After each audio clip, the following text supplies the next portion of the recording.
हसन बसरी के पास बगदाद का खलीफा पहुंचा। उसने कहा मुझे ज्ञान लेना है यार, मेरे पास सब कुछ है दुनिया का, मैं तब भी रोता रहता हूं और तुम्हारे पास कुछ भी नहीं है, तुम नाचते रहते हो, मुझे यह कला सीखनी है। बोला सिखा देंगे, हमें कौन सी दिक्कत, सिखा देंगे। बोला कल आना, कल सुबह आओ 6 बजे। हसन बसरी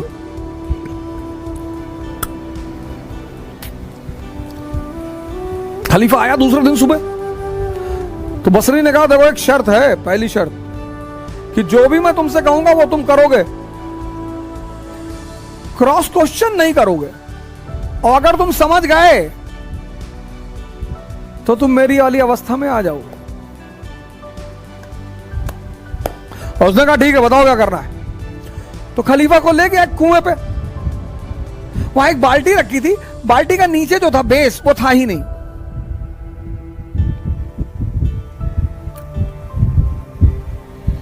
बोला ऐसा करो, पानी भरो इसमें और खेत तक पहुंचाओ।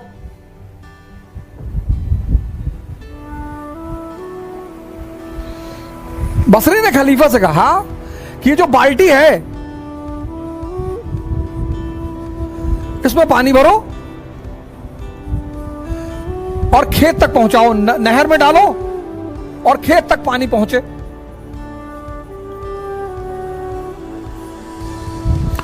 खलीफे ने कहा यार ये तो पागल आदमी है, इसमें भैया पानी कैसे भरेगा। लेकिन अब चूंकि शर्त का मामला था तो खलीफा ने पानी भरना शुरू किया। वो बाल्टी ऊपर आए ही ना, सारा पानी नीचे ही निकल जाए।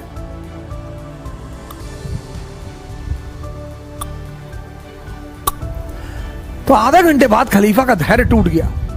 उसने कहा भैया माफ करो भैया, हमसे ना ये सब, ये बाल्टी भरेगी नहीं, पागलपन वाली बात कर रहा हूं। बोले बेटा यही तो कह रहा हूं, तुम्हारा मन जो है इस बिन पेंदी के बाल्टी की तरह है, किसी एक स्त्री पर यह नहीं रुकता, किसी एक पुरुष पर यह नहीं रुकता।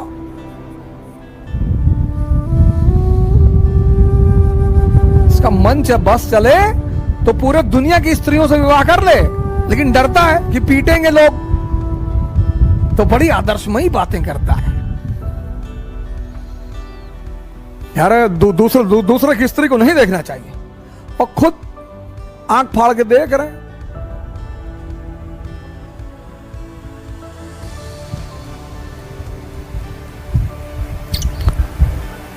अरे भैया हम पैसे के पीछे नहीं भागते, तुम भाग भी नहीं पाओगे ना। पैसे और स्त्री के पीछे भागना एक ताकतवर आदमी का काम है। तुम अपने पीछे तो भाग ही नहीं पाते, उसके पीछे कैसे भागोगे।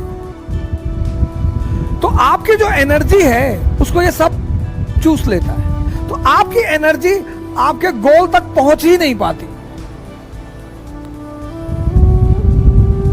आपको पता ही नहीं चलता कि आप पर डे, आप देखो रात में, शाम को, आज हमारे जो मित्र हैं, भाई बहन हैं, वो क्यों इतना नशा कर रहे हैं, रात में नींद नहीं आती, क्योंकि ये जो है ये सारी एनर्जी को चूस लेता है।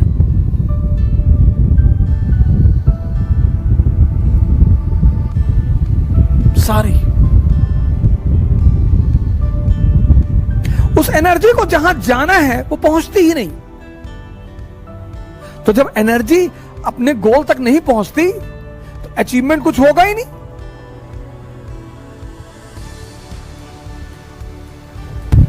अब इस अंधेरे से तुम्हें कौन निकालेगा? गुरु।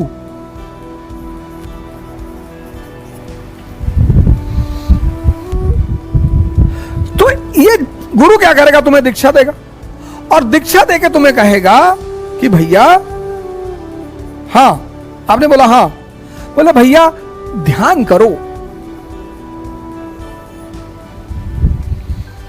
ध्यान के चरण, ये दूसरा बड़ा महत्वपूर्ण पहलू, फेसेस। पहला फेस यही इंपॉर्टेंट है सर, मन को समझना। या देखना।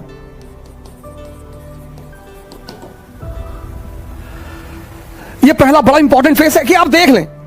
आपने अलार्म लगाया सुबह 4 बजे का, और शाम को आप एकदम ताव में है कि बस कल 4 बजे कुछ भी हो जाए, खत्म सारी नाटकबाजी। और रात में आप एकदम ताव में है कि कुछ नहीं, कल चाहे जान देना पड़े लेकिन सुबह उठना है। अलार्म लगाया आपने, सुबह 4 बजे अलार्म बजा। अब आपके इस मन ने यह नहीं कहा कि नहीं उठना है ना, ये तो ये कहेगा ही नहीं। ये इसकी खूबसूरती है सर, ये नहीं कहता ही नहीं। ये आपसे पता क्या कहेगा कि 5 मिनट यार, 5 मिनट में कुछ बिगड़ता है? आपको भी लगता है कि हाँ यार 5 मिनट में क्या, 4 बज रहा, 4-5 पे उठ जाएंगे सर। आप इसकी चालाकियां समझो सर। और आपने आंख बंद कर ली, और जैसे ही आपने आंख बंद की, अगली बार जो आपकी नींद खुली तो 8:30 सुबह बज रहे थे। मजा तब आएगा सर, तभी आपको जलील करेगा कि देखो तुम उठ ही नहीं पा रहे हो, तुमसे कुछ। और पूरा दिन आपका भारी रहेगा, आपको पता नहीं चलेगा, क्योंकि ये जलील कर रहा है ना अंदर से। आप उखड़े हुए हैं, पूरे दिन पढ़ाई नहीं हो पा रही। अब अगर वहीं पर ही आपसे कहते कि चलो यार आज कोई बात नहीं, कल कर लेंगे, ना ना, जलील करेगा ये आपको। पूरा दिन आप डिस्टर्ब रहेंगे। ये बार बार कहता रहेगा 4 बजे उठ ही नहीं पाए, 4 बजे उठ लिए होते तो 5 घंटा पढ़ लिए होते। अरे तो भैया 8:30 बजे से 5 घंटे पढ़ लो, वो करने ही नहीं देगा वो। ये इसकी चालाकियां हैं। इसकी जो चालाकियां हैं सर, उनको देखना बहुत बड़ी बात है। मन को समझना बहुत, यही इसीलिए हिंदुस्तान में एक शब्द है दर्शन। फिलॉसफी के लिए जो हमने वर्ड बनाया है वो है दर्शन, देखकर। Learning by seeing. Western philosophy love for knowledge, उनकी डेफिनेशन अलग है। हमारी फिलॉसफी का जो वर्ड है दर्शन, लर्निंग बाय सीइंग। बुद्ध ने किसी यूनिवर्सिटी में नहीं सीखा स्पिरिचुअलिज्म, देखा। क्या देखा? एक ओल्ड मैन को देखा, एक डेड बॉडी को देखा, एक बीमार आदमी को देखा, और एक सन्यासी को देखा। वहां से क्यूरियोसिटी पैदा हुई। हमारी तो एजुकेशन पॉलिसी ने हमारी क्यूरियोसिटी को तो मार ही डाला। दर्शन। अगर आप मन की इन छोटी छोटी चालाकियों को पकड़ने लगे सर, छोटी छोटी,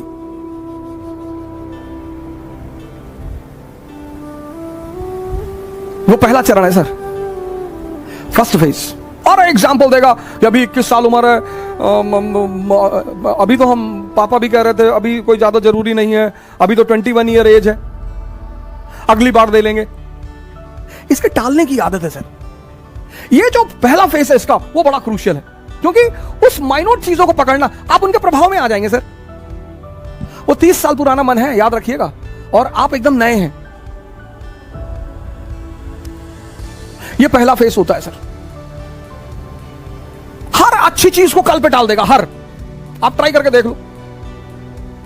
योगा करना है कल से, कल सुबह उठेंगे, ये नहीं 11 बजे उठे तो चलो 11 बजे ही करेंगे, 12 बजे उठे 12 बजे करेंगे, 1 बजे उठे 1 बजे करेंगे। नहीं, तुरंत कह देता अब तो 1 बज गया, दोपहर हो गया, दोपहर में ऑक्सीजन लेवल कम होता है, साइंस कहती है, तो चलो कोई बात नहीं, अब कल से कर लेंगे। ये मना तो करेगा नहीं सर। इसकी सबसे प्यारी बात है, ये किसी भी काम को मना नहीं कर, आपकी किसी बात को मना नहीं करेगा, पर करने भी नहीं देगा। सबसे मजेदार बात, आपकी किसी बात को मना नहीं करेगा, पर सर ये करने नहीं देगा। यही इसकी ब्यूटी है सर। और वो जब आप पकड़ लेते हैं, बस पहले चरण आपका पूरा हो जाता है। जहां आपने उस बात को पकड़ा कि अरे यार ये तो 15 दिन से मुझे सुबह उठने ही नहीं दे रहा, और सर ये रिपीट करेगा। दूसरे दिन शाम को भी आप कहेंगे कि कल तो उठना ही। हाँ कहेगा, बिल्कुल एकदम उठना है, और 3:50 पे उठना है। फिर सुबह वही नाटक कर देगा। ये पहला चरण है, बड़ा क्रूशियल चरण है, बड़ा प्यारा चरण है सर, इसकी चालाकियों को पकड़ना सर। अब दूसरा चरण बड़ा इंपॉर्टेंट फेस है सर। ये इंपॉर्टेंट है, ये और इंपॉर्टेंट है सर। ये फेस तो बहुत लोगों को तो समझ में नहीं आता, खुद ही से जान ही नहीं पाते लड़ाई किससे हो रही है। उस फ्रस्ट्रेशन को वो दूसरे के ऊपर उतारते हैं। सर इस दुनिया में हर आदमी अचीवमेंट चाहता है सर, आइडेंटिटी चाहता है हर आदमी, लेकिन जब वो अपनी ऊर्जा को लगा नहीं पाता तो फ्रस्ट्रेशन आती है, डिप्रेशन आता है। माँ बाप से झगड़ा कर लेगा, भाई बहन से झगड़ा कर लेगा, दोस्तों से झगड़ा कर लेगा, टीचरों, मतलब लग जाएगा कि आप।